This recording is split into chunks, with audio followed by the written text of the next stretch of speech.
We're back, I think. Hopefully. Don't know what happened. Hopefully most people show up again because we were rolling. We were doing great. And they took us down. They shut us down. I was in a rhythm. Now I'm tired. I was in a rhythm. But we're back. We are back. We are back.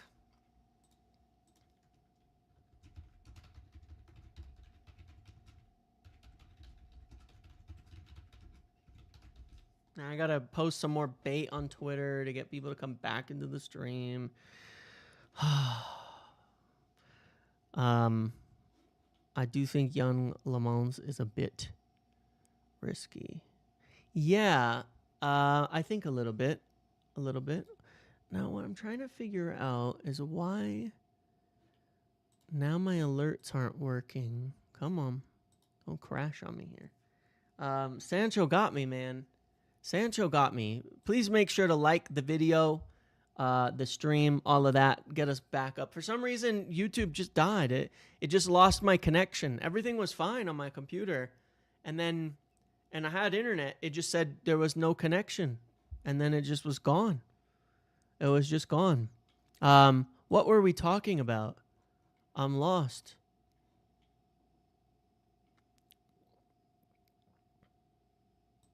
I forget. It's a bank holiday here today, so I can take a nap later today, fortunately. What was I saying?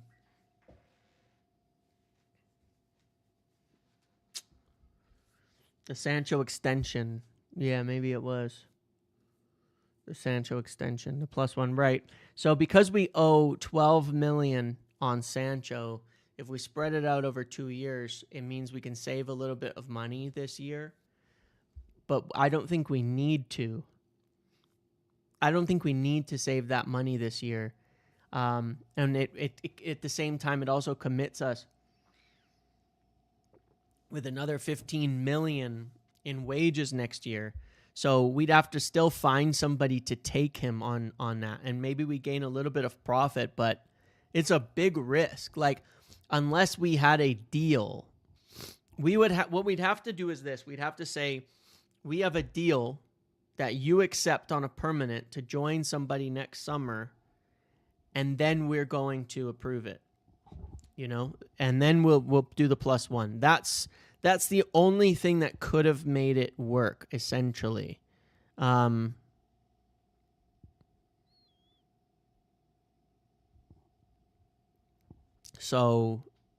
it's unlikely. If we do extend it, that'll be the reason why.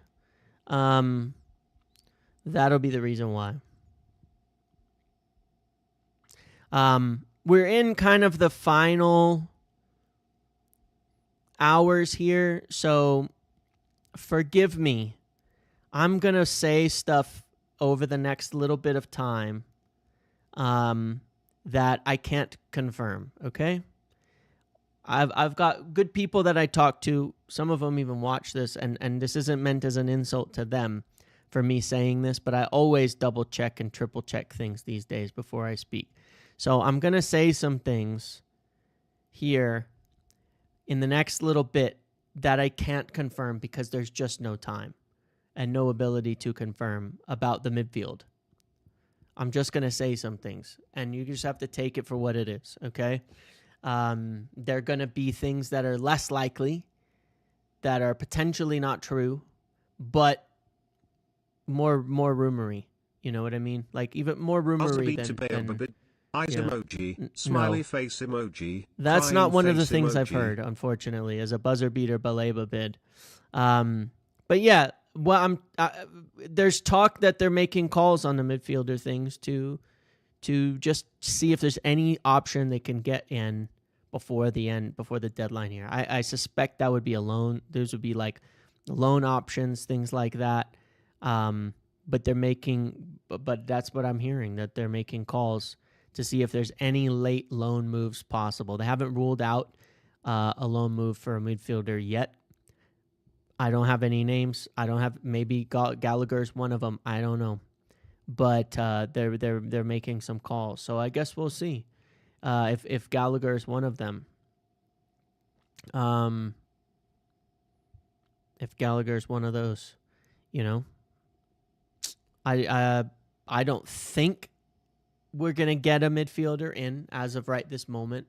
I don't think we're gonna get Conor Gallagher in, but we're at least open to seeing if there is something available, if there's something we can get done, at least right this moment. We could rule it out at any minute.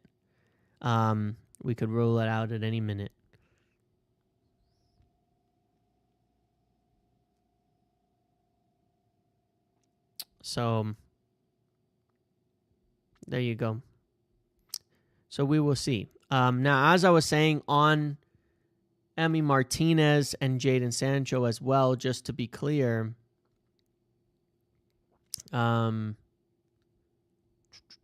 United had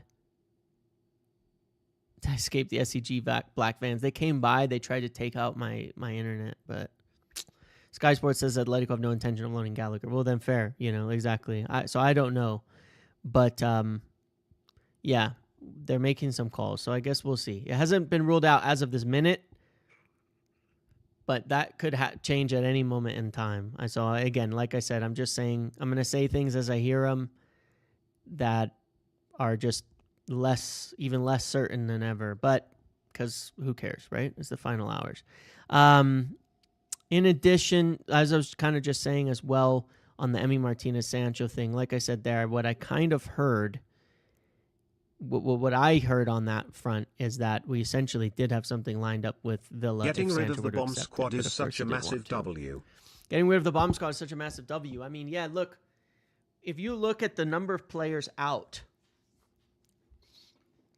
covering all angles as per usual. Yeah, exactly.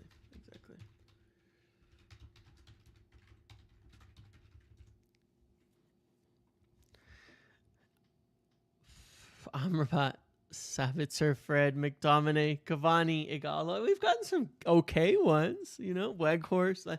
There's been a couple okay ones. If you look at the transfers out, Garnacho, Lindelof, Rashford. Some of these are loans. Collier, Dan Gore, Wheatley, Eriksson, Johnny Evans, Anthony, Hoyland. Wow. We've moved a lot of players. We've moved like 10 players out this summer from the squad. Some of those are not really first teamers at all, but still. Last summer, McTominay, Greenwood, Wan-Bissaka, Kambuala, Hannibal, Pellistri, Van de Beek, Varane, Forsen, and loans for a few others as well. We've been good at moving players out and letting them go. There's no doubt about it. And then Anthony Martial. Can you believe last summer, Anthony Martial left Manchester United? Doesn't it feel like it's been 5 years since Martial played for United? He left last summer. What the fuck, man? Like, what's this club done, What's this club done? Why were we kept people so crazy. We are in the negative spin. So if you missed the section I said on this earlier, United have effectively been a positive of about 50 million in their based on amortization, 50 million positive this summer, which is not net spend. Okay, I'm talking about on the books. They were probably up 50 million on the books this summer. Really, really impressive work, honestly. The Lammens, part of that is accounting for Hoyland's obligation going through, which will, but probably not. It's almost certain, but technically that won't be counted till later on So more like this fiscal year. I shouldn't say this summer. Shouldn't say this summer.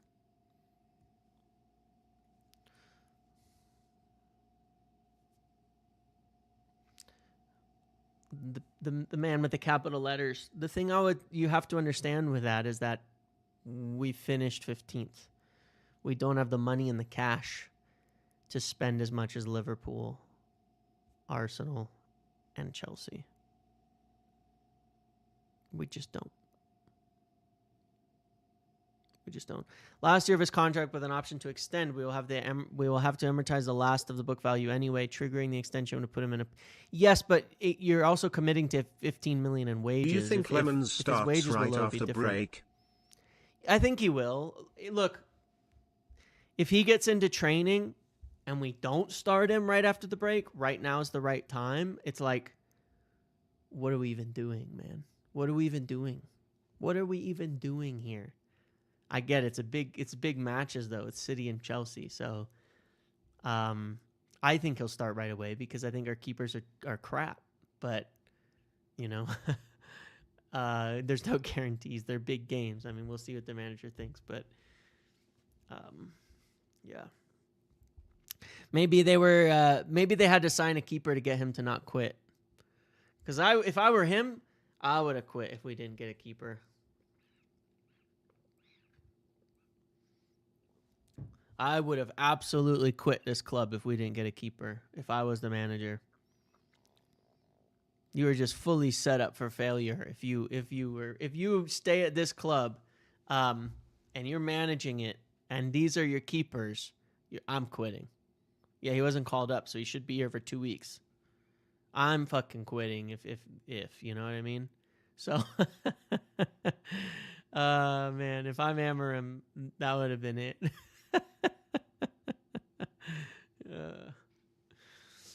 On that front, certainly I'm told he would have preferred to get some of these things done in earlier for sure. So I do have to downgrade. Like I said, I would have rated the window higher, but some of the lateness of this. He did want to keep Onana. He did like Onana. That was part of it, but we wanted competition. We wanted competition for Onana.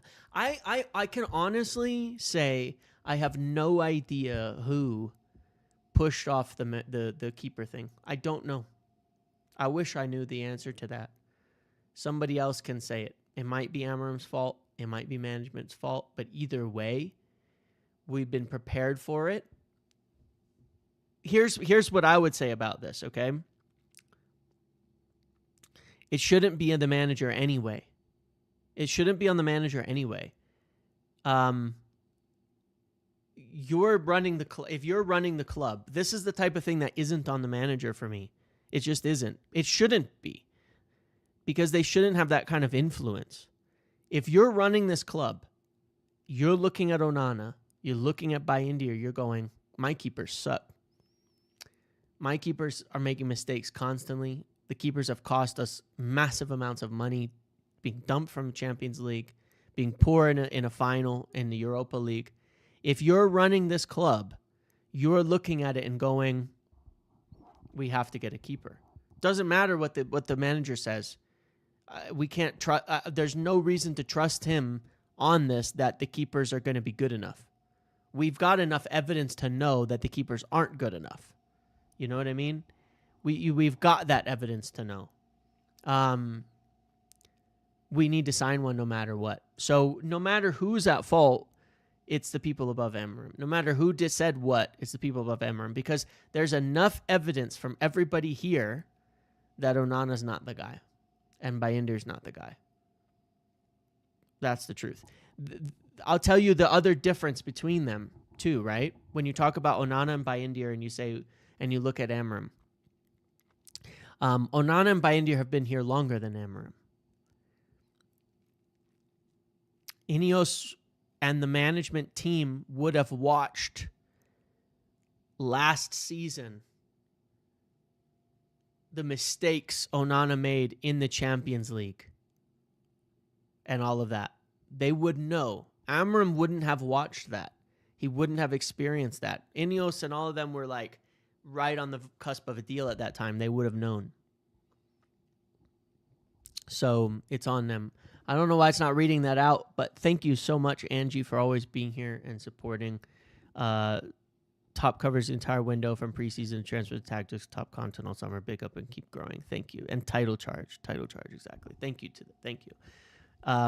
But yeah, we they would have known already. So it's on them because there's no we got a keeper, so we're gonna be positive about it. But yeah, we should have certainly. It's been a crazy summer, man. It's been a crazy summer. It's been a crazy summer overall. Some of the things I think that we covered really well on this channel. As a brief recap, let me put this poll up because I do need you guys to like these videos. And it does work. I know some people think the poll is corny, but I have to admit, man, it works. It's odd, but it works. What's with the mental stuff? It works.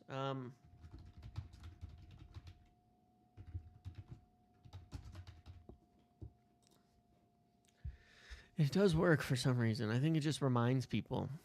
Some of the things I think we covered really well over the course of summer, from before summer or not. Delap going to Chelsea, we had that. I had heard and reported for quite a while I was going to go to Chelsea. The interest in Gyökeres and Amram pushing for a bit more proven players, even though we ended up not moving for Gyökeres and he turned us down for Arsenal. That sucked. Watkins, we were actually first on the Watkins interest. Not the Watkins priority where we kind of got it wrong because they kind of tried and switched and went to Šeško. But the first interest in Watkins, we were actually the first to discuss it. I think it was on the podcast with Phil. I brought that up. Mbeumo switching from Delap when we missed out on him to go for Mbeumo next. And then Mbeumo talks going well. And then Mbeumo negotiations. Brentford moving the goalpost, that whole saga. We did really well on that one. The midfielder thing and making an attempt to Baleba. The goalkeeper, we got to have credit there. Nicholas Jackson, we were first on our interest there, even though we didn't get the deal done on a potential swap. Garnacho turning down deals and wanting out. We were first on that. 3 forwards, we were first on that. Ruben wanting some more proven players up front. We were there. And Rashford going on loan, United being open to that loan and eventually accepting it to Barcelona. We were on. There's a lot of good stories. We had a lot of good stuff. It was a good one. It was a really good one. Does Baleba's performance versus City concern you? Brighton looked a lot better once Baleba got hooked. He was terrible that first half. I hear people were calling him Carlos Ugarte in that half, you know? He's had a rough start to the season. I am interested, and this is why I think it's important that you have to have an upper limit on your pricing. Because you take a look at it and you say, what if he does have a bad season? You know, there's always some risk involved. You do have to have an upper limit on your pricing for young players. You know, he's not a Valverde, you know, or somebody like that who's produced in a Champions League title-winning team repeatedly. You know, so maybe his head's just turned. Maybe he's just got to get into it, but he's been poor. And hopefully he turns it around and has a good season because as of today, he is still our top target for next summer. He is still our top target for next summer, okay? So just keep that in mind. I can tell you that for sure.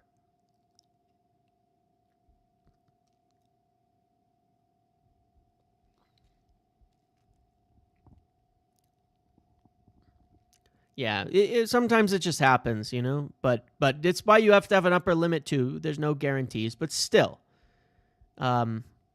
he's our top target for next summer. So I hope he has a good season. Hope we get Europe. We should be able to afford it next summer. Baleba is definitely the one I'm thinking about still. If we want to take a really early look at next summer for what it's worth,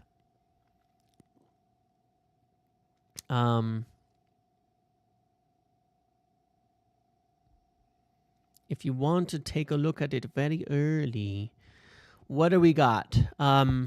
Next summer, our priorities are 1 to 2 midfielders and 1 to 2 center backs and potentially a right back, a right wing back or left wing back, another wing back, depending on how ours do this year. I don't know what is going on with the alerts. Why is it muting certain ones? Is there like a filter for some reason? Any midfielders before the deadline? I do doubt it. But there's some calls being made. I see that story. I was just reading that. I want to comment on it. It says, Man United women players paid for their own flights back from Sweden after winning the Champions League qualifying games. Now, this is a little bit misleading, but I'm going to read it. Direct flights from Stockholm to Manchester were available, but they would not accommodate all players and staff, meaning the club opted to book a flight which included a stopover. Players were told they could book their own flights if they wanted to return home earlier, with many opting to do so and paying out of their own pocket. I'm a little confused about that. What's wrong with that? The club had a flight, but it included a stopover. They could pay money out of pocket to fly back sooner if they wanted. I mean, in a sense, it's just they don't you know. There's not the money put into the women's game to like have your own private plane the way that the players will fly out. You know what I mean? So, do they use charters? I guess they don't use charters for the women's team. It's like, look, I mean that's just a regular thing, isn't it? I'm not saying there's nothing particularly wrong with that. Like, that's normal. Like, if you want to say that they should be chartering planes for the women's team, that's a different discussion. But I don't think there's anything in this story. I don't think they've done anything wrong there. If they couldn't book everybody on the same flight, they flew out in a charter flight. Okay, why did they not fly back in a charter flight? I don't know. Could they just not get one? I don't know. They did on the flight out. Yeah, I don't have the answer. So whatever the reason that they couldn't fly them back, they couldn't get the charter for it. So, yeah, you guys will know more about this than me, but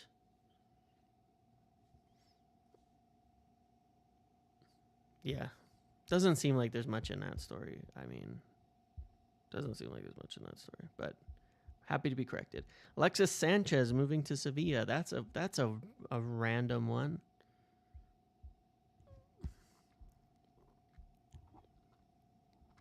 Lammens has been signed. Akanji to Inter is here we go.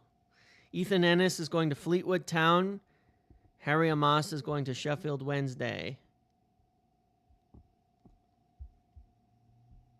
Wow, we've done some work on getting players out, man.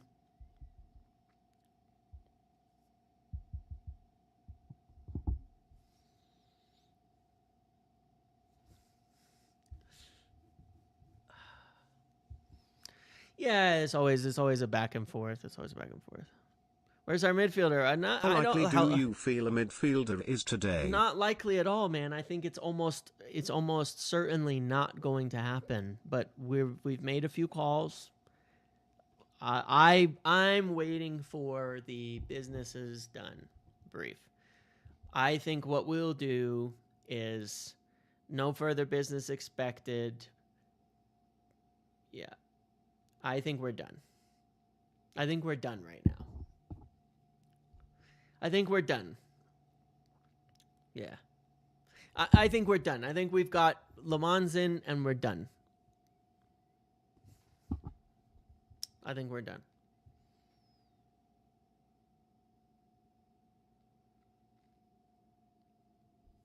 I think we're done. Mengi to Burnley. We have a sell on. Did I toast Ten Hag's misery? I did indeed. Tomorrow, I'll probably do like a full window review and a video and stuff like that to talk about it. But yeah, I think we're done. Yeah, Wheeler tweet, we're done. Exactly. Yep. I was kind of expecting that to happen. You're like, okay. Shut up, Throbbie. We're done. We're done. Like I said, we made a few calls, but I figured we'd be about done. Oh, very, very unlikely.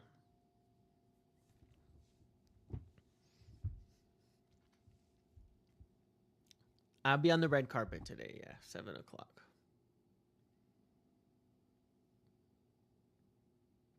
I will be there. No, look, we made a few calls, but the fact of the matter is that I think they're probably not people that they want available right now. But I'm keeping my eyes on January. We'll have money to spend. And we'll have room to roam in January. No, nothing happened with Gallagher loan. Kobbie Mainoo is not going to leave. That's important.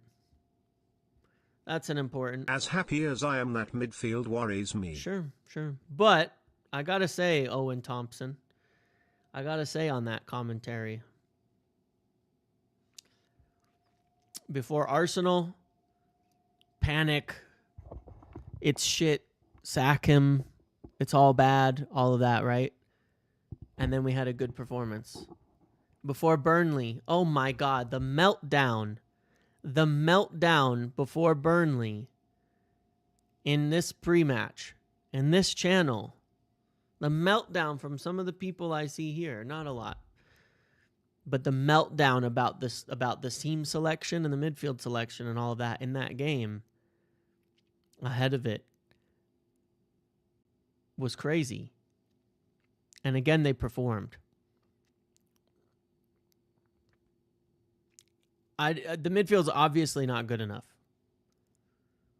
It's obviously not good enough. But. Oh no, I've melted down. I melted down too. But not over the midfield. But I think it'll be good enough to get us where we need to go. Worst midfield in the Premier League? Absolutely not true. Absolutely not true. Absolutely not true. Absolutely not true. It's not a top 7 midfield. But it may be top 7 in other places. I think it has the potential to be a top 3 attack. I think it has the potential to be, with a new goalkeeper, an excellent defense. A keeper for me was we've definitely 1,000% lost more points already this season off of the keeper than the midfield. 100%. 100%. 100,000%. And we could potentially do business in January on a midfield. Hopefully we will.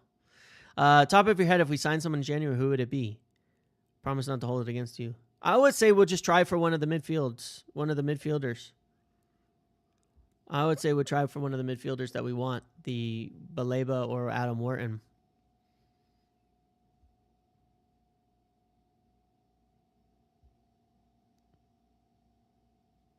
Yeah. See, I don't get the rating of how bad the midfield is. Because people will sit there and go, Bruno, great player. Kobbie Mainoo, we can't lose him. The soul of the club, world-class talent, and then say we have a bottom 3 midfield. How do you match those things up together, by the way? How do you match those things up together? Either we have 2 world-class players for our midfield or we don't. How do people marry that kind of stuff up? You know? How do we put those two concepts together? we kind of can't. Is Bruno good? Well, if Bruno's one of the best creative midfielders, then the midfield can't be that bad. It's got major weaknesses though. It's got major weaknesses. There's no doubt about it. Bruno's not a midfielder.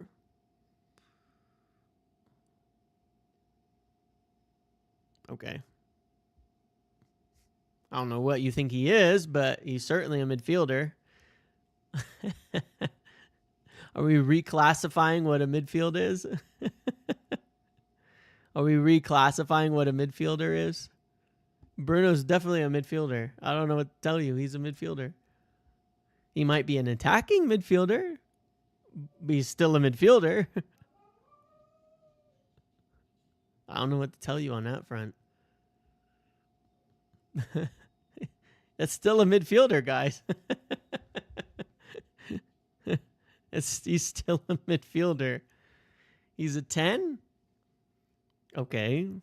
That's a part of the midfield. People said Kobbie should play in the 10 last year. Since when's a 10 not a midfielder?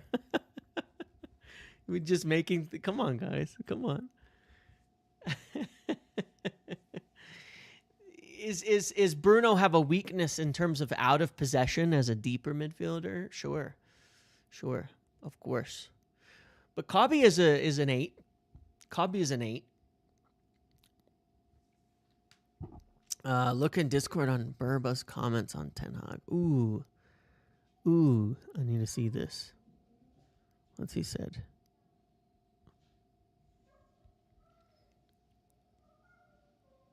Couple of things to consider here. Reselling the best players.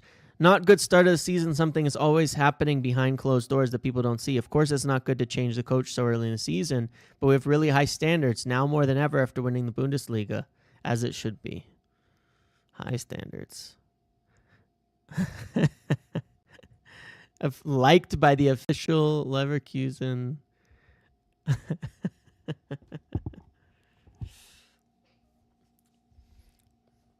No. Look, it's funny. All I'm saying is I just find it funny. I just find football narratives funny. Like, I rate probably Kobbie and Bruno a little lower than most people.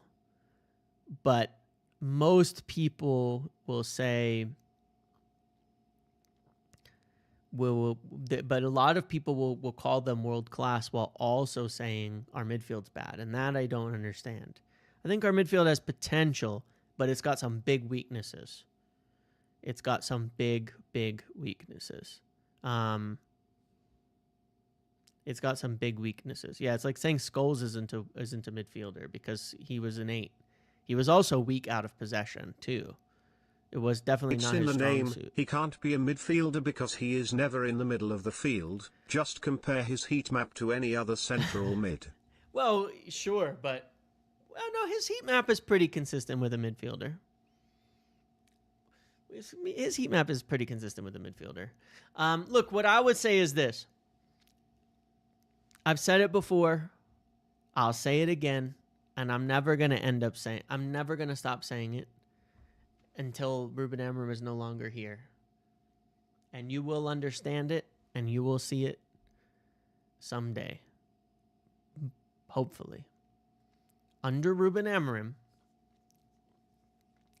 the midfield just has to be okay. The midfield just has to be okay. It just has to be okay. It doesn't have to be crazy. It doesn't have to be exceptional. It just has to be okay. Against Arsenal, it was okay. Against Burnley, it was okay. Against Fulham, it was straight up bad. And that was based on individual performances. As long as the midfield performs okay, we will win a lot of games. Because it's supported properly by the other players, you end up with 4 in the midfield if it's done correctly. It's supported by the center back and one of the 10s at almost any point in time, or 2 of the 10s. Let's see what we do. All I'm going to keep saying is this. Just like I said in the pre-match. When everybody's melting down. You can't change it. We can't do anything about it anymore. This is what they've decided. This is where we're at. Let's just see what happens.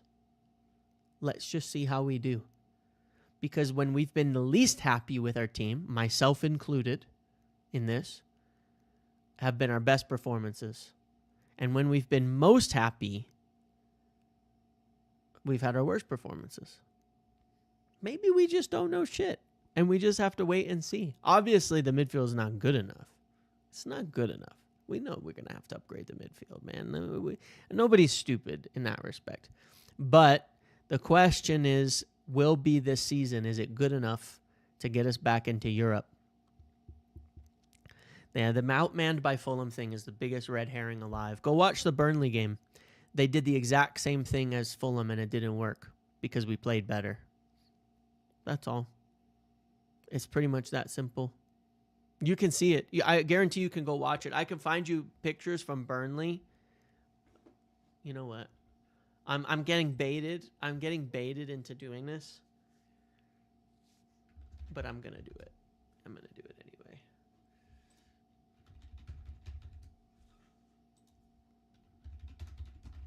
I'm getting baited into doing this, but I'm going to do it anyway.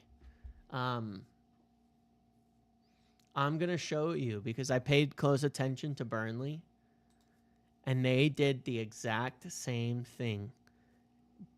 We were simply better at getting the ball quickly to the wide areas. I'm getting baited into doing it, but I'm going to show you guys this. Out of 10, how confident are you that a GK leaves? That a goalkeeper leaves? I would say about 5 out of 10. I think it's a very much up in the air as of this moment in time. Let me mute the sound here so I don't get in trouble. And I just need to. I'm easily getting. I'm getting way too easily baited here, but I'm gonna show you this.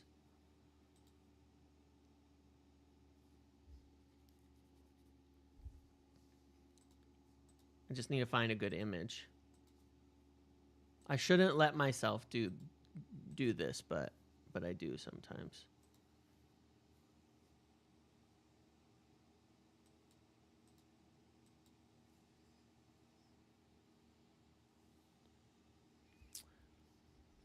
Here, I'm just gonna put it on screen so you can see it first for a sec. Yep, see, it's blocked. Okay, it's because I have that. I have to turn off that thing. It's fine. It's fine. No. You know what? No. Never mind. I'm not going to get baited. This is going to take too much effort. I'll make a video on it later. Regardless, if you actually do watch the first half of Burnley again, you'll see that in and out of possession, Burnley packed the middle. They did the same thing as Fulham did. They packed the middle. They would play with 4 or 5 in the middle. They would outnumber the midfielders. And you know what they did instead? They just moved the ball to the wide areas, which was the only failing that they had against Fulham that I covered in the video. That was it. That was the failing. That's all they did wrong. They didn't get the ball to the wide areas really well. And if you look at the Burnley game, we were getting that ball out to Mbumo and Ahmad really well.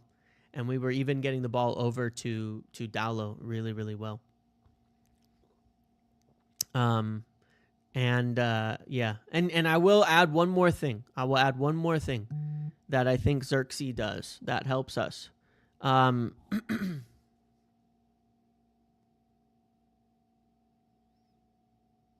more thing that Xerxes does that helps us a lot. He drops and supports the midfield really, really well. It's one we need. Cunha does it well too. Mount does it well too, but we kind of will always need that. Fulham pinned the wingbacks back, causing no outlet. Not the issue. We can go back. I will get baited on that one because I can show you I can very easily show you my own videos. That was not the problem. I'll just show you that really quick. Let's go.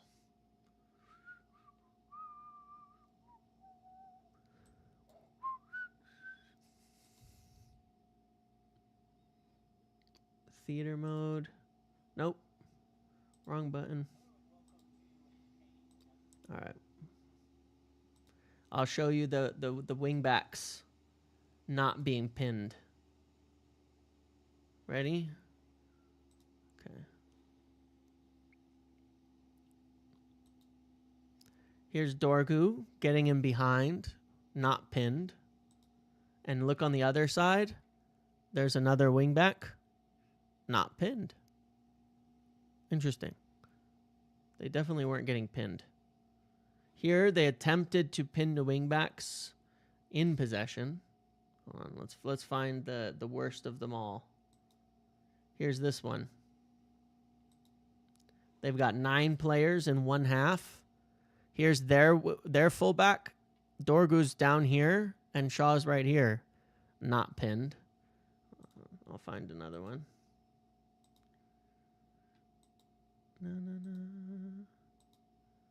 This is a good video, by the way. I recommend it. Here's another one. Ahmad all the way up here, not pinned. The middle is packed, not pinned. And we went backwards instead. So all I'm just saying is that, yeah, it's not necessarily the issue that I think. It's not always the same issue that people make it out to be. Hey, let's see what happens. Let's see what happens, man. Let's just see what happens. Let's see what happens. I'm quite excited about this, though. I'm quite excited about this. I'm mostly excited about the keeper. I'm mostly excited about the keeper. That's the biggest thing. To me, that's going to make the biggest difference to us as a team, is the keeper.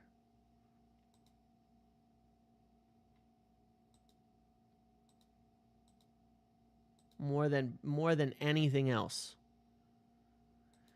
Because of the errors, it's cost us so much already.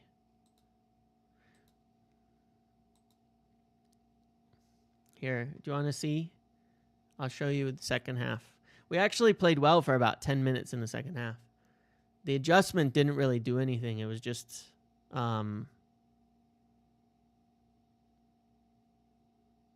yeah, Ahmad versus Burnley was 9 day.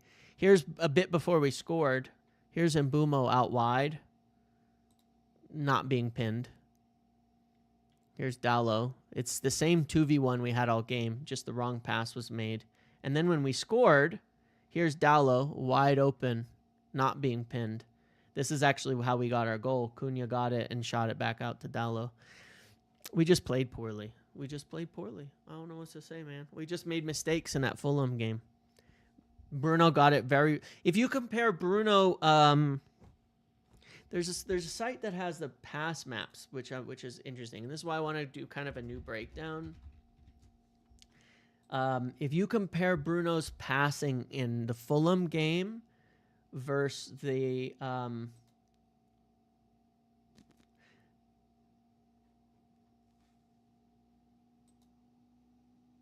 on one second.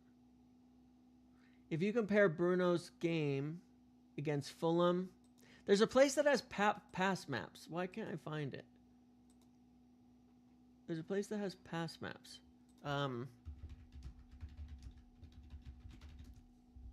Where is that? Damn it. Opta Analytics, is that what it is? I don't know.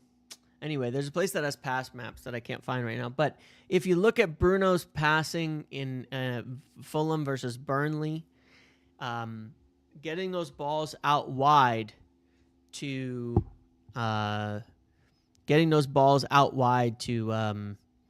Mbumo and such was the main thing.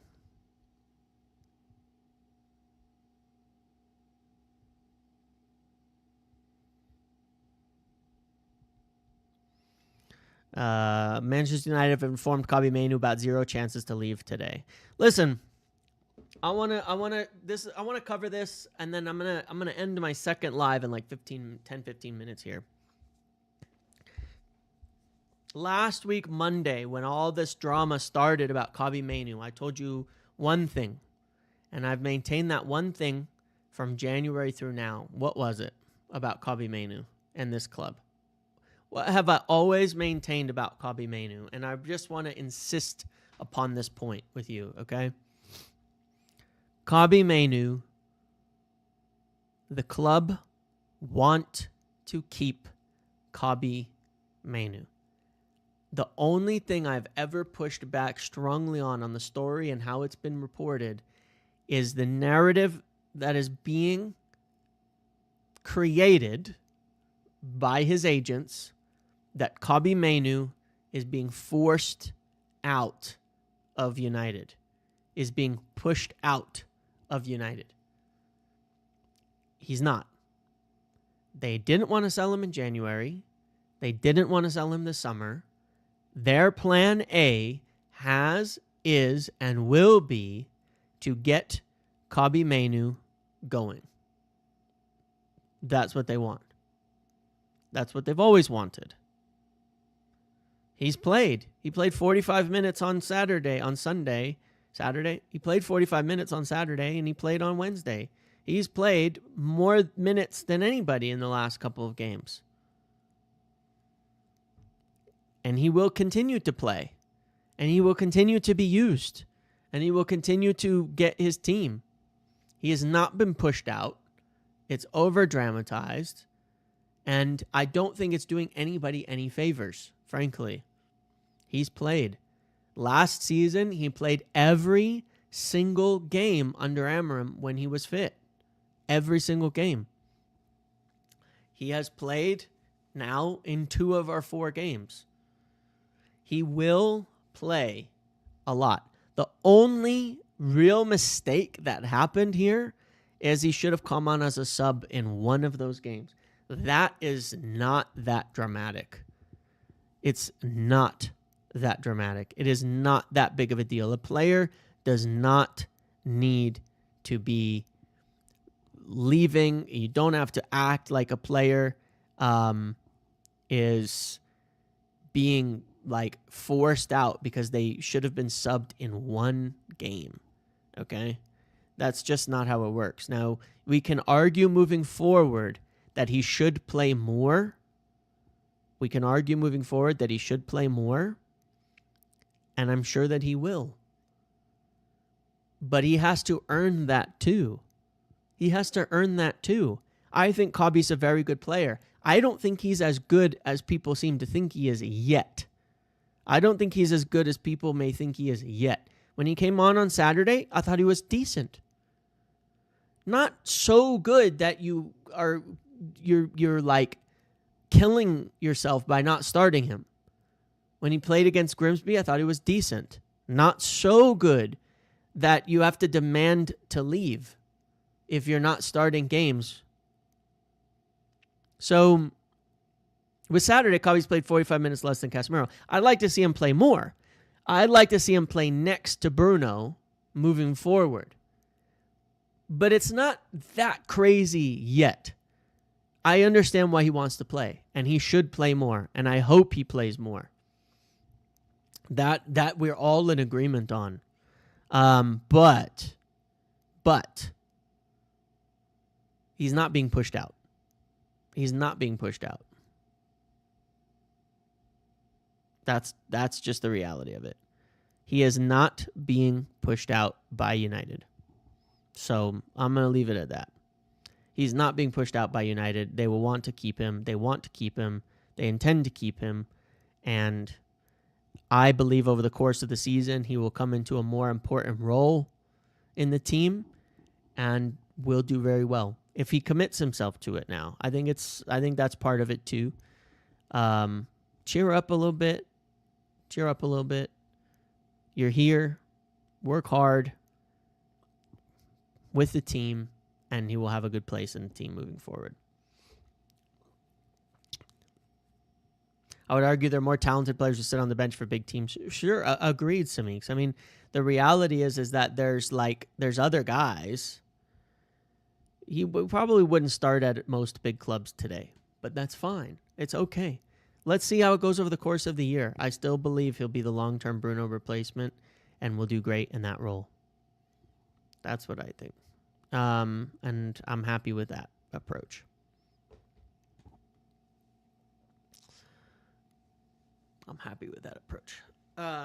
He will play, and he will improve, and he will grow. And my hope is, because I think this would be getting it right. My hope is over the course of the season, he comes into that second role next to Bruno. Because I don't think we need we don't need to be that defensive. I think we'll be better as an attacker. I think we'll be better with more attacking. I think we'll be better with being more aggressive, with more forward intent. We have three we have three center backs. You know what I mean? We have three center backs. They can step up and assist in defending the midfield. It's kind of the point of a three center back system. We don't have to have a specialist defensive midfielder. If Kobbie can play in that deeper role, picking the ball up the back line and do decent out of possession work, I think he'll be grand. And I think that at this point in time, he's no worse at it than Casemiro is. I think we can have a slightly more attacking 2 in the 3 than you would in a 4-2-3-1. Exactly, Thomas, yeah. I think we can. And so I'm hoping that that's what we see moving forward, is that he can just be that guy, pick a ball up off the back line, evade the press and move it. Out of possession, is it going to have some weaknesses? For sure. Is it going to have some weaknesses? Absolutely. It'll have some weaknesses out of possession. But it's going to have that no matter what combination we put in play there. No matter what. It is going to have some weaknesses. I think that Kobbie's offers more than Casemiro right now out of possession. So I'm hoping he will play there. And I think that as a deep player, he will do well. And I think as we dominate more and more and more, we'll be better and better. I think what we should go for, what our aim should be for most games, is go attacking, get the lead early. Then you can sub on someone like Ugarte when you're talking about covering a lead and you just need him to defend, and you're not asking him to go forward, because clearly his confidence is completely gone in any aspect of like trying to help the team move the ball forward and score. Whether he'll get that back and improve, I don't know. But hopefully it would help him to bring him on in situations where we're not trying to chase a game, but defending. He's been successful in those situations. So go more aggressive first this season, get some leads, and that way you don't need 90 minutes of Kobbie playing defensive midfielder and stuff like that. That's probably our best hope for this season, to get some form back in there and to cover some minutes.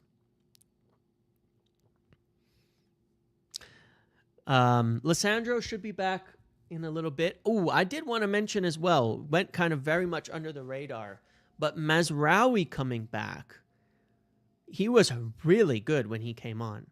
Having him as another option in center back, I think is massive, because again, one of the things I think that we've been a little weak at so far this season is the center backs have not been as aggressive as usual in driving up the pitch. When Mazraoui came on in that center back position, he showed quality on the ball, and because of, the way that just his skill set, he came on and like we wouldn't have won that game without Mazraoui coming on.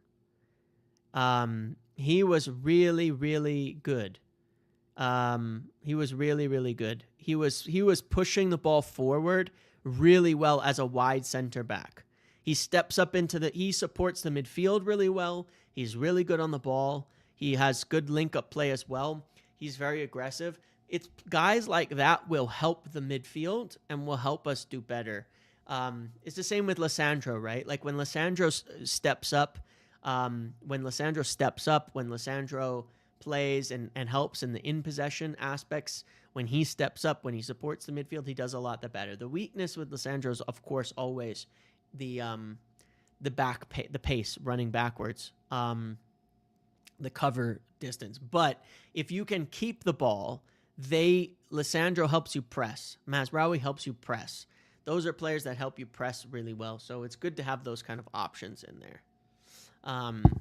But yeah, I would definitely consider Yoro on the left, De Ligt in center, and Mazraoui on the right for City. I would definitely consider that. Although I do have to say, I'm not sure I want to drop. I'm not saying drop. I kind of want to get Maguire on the pitch for City, specifically because usually against City we will have less possession, and Maguire has been really, really good at handling Haaland. He just has. This is not a comment on De Ligt, because I think De Ligt's been exceptional. I think he's been exceptional. So maybe you go like Maguire, Yoro, De Ligt against City or something, so you have some good box defending. But I'd like to have Maguire on to deal with Erling Haaland. Those crosses and things that they try to get into Haaland, usually Maguire handles him quite well. In recent games, he's handled him very well. So I would like to have Maguire on the pitch for that City game against them. With Chelsea, I expect it'll be more up and down, so maybe not. But I would like to see that against City. I'm sure we'll talk about that in the coming weeks. But that doesn't mean De Ligt shouldn't start. De Ligt's been maybe our best player this season so far. I'm so impressed. He's so totally shown it for me. And City, City aren't special. So if we can shut Haaland down and get at them, I think we'll be good. I think we'll be very, very good. City's weakness, I think, is also our strength. We can win this game. They're really weak attacking quick and direct down the flanks. If Mbeumo and Ahmad can have a good game, like they did against Burnley, if they can put in a solid performance on the ball, get those qualities right, then we can take the game to City and beat them. I really think so. I think they tend to struggle with exactly what we're good at, and it's been that way for a long time. Fast, direct transitions. They seem to struggle with that. I'm a man of evidence, Sean. If when I see it, I believe it. Last year, I didn't think De Ligt was good. I stand by that. I don't think he was good last season. This year, exceptional. Credit where it's due. I just have to see it. That's all. Some may see it differently, but I didn't think he was very good last year. But this year, I think he's great. He's doing the things this year that I didn't see last year. And I think that's pretty objective, actually. I think maybe it's more understandable why I didn't rate what he was doing last year.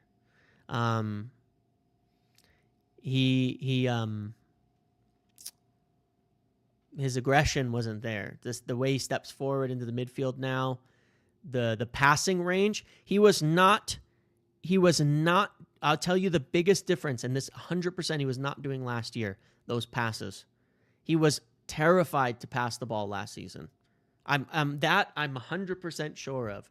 His passing, he would never hit the long balls he's been hitting this year so far. Never last season. He has stepped up on his passing massively, and that's even bigger than his aggression stepping up into the midfield.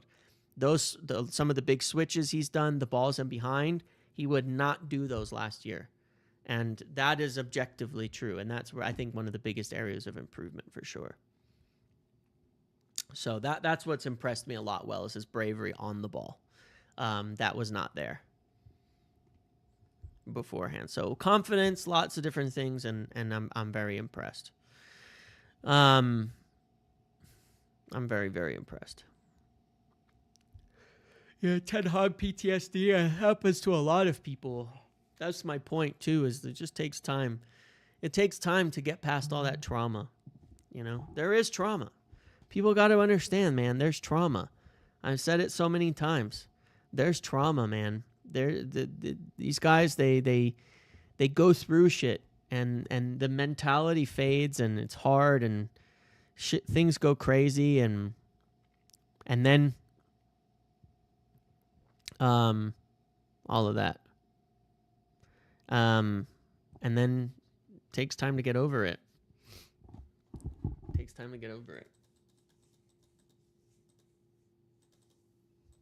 I gotta say, man, we did play our business well. looking at this Martinez deal and this Lammens deal, we played it well. We played it really, really well. Lining up the deal for Martinez helps us with the Lammens deal, but also we did increase our offer to them. So it wasn't just like, oh, we played cool alternatives. We did increase our offer for Lammens.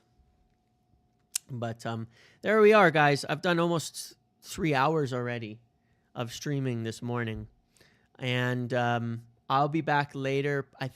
I need to figure out whether I'm going to do the podcast or do just a final hour of the window live today.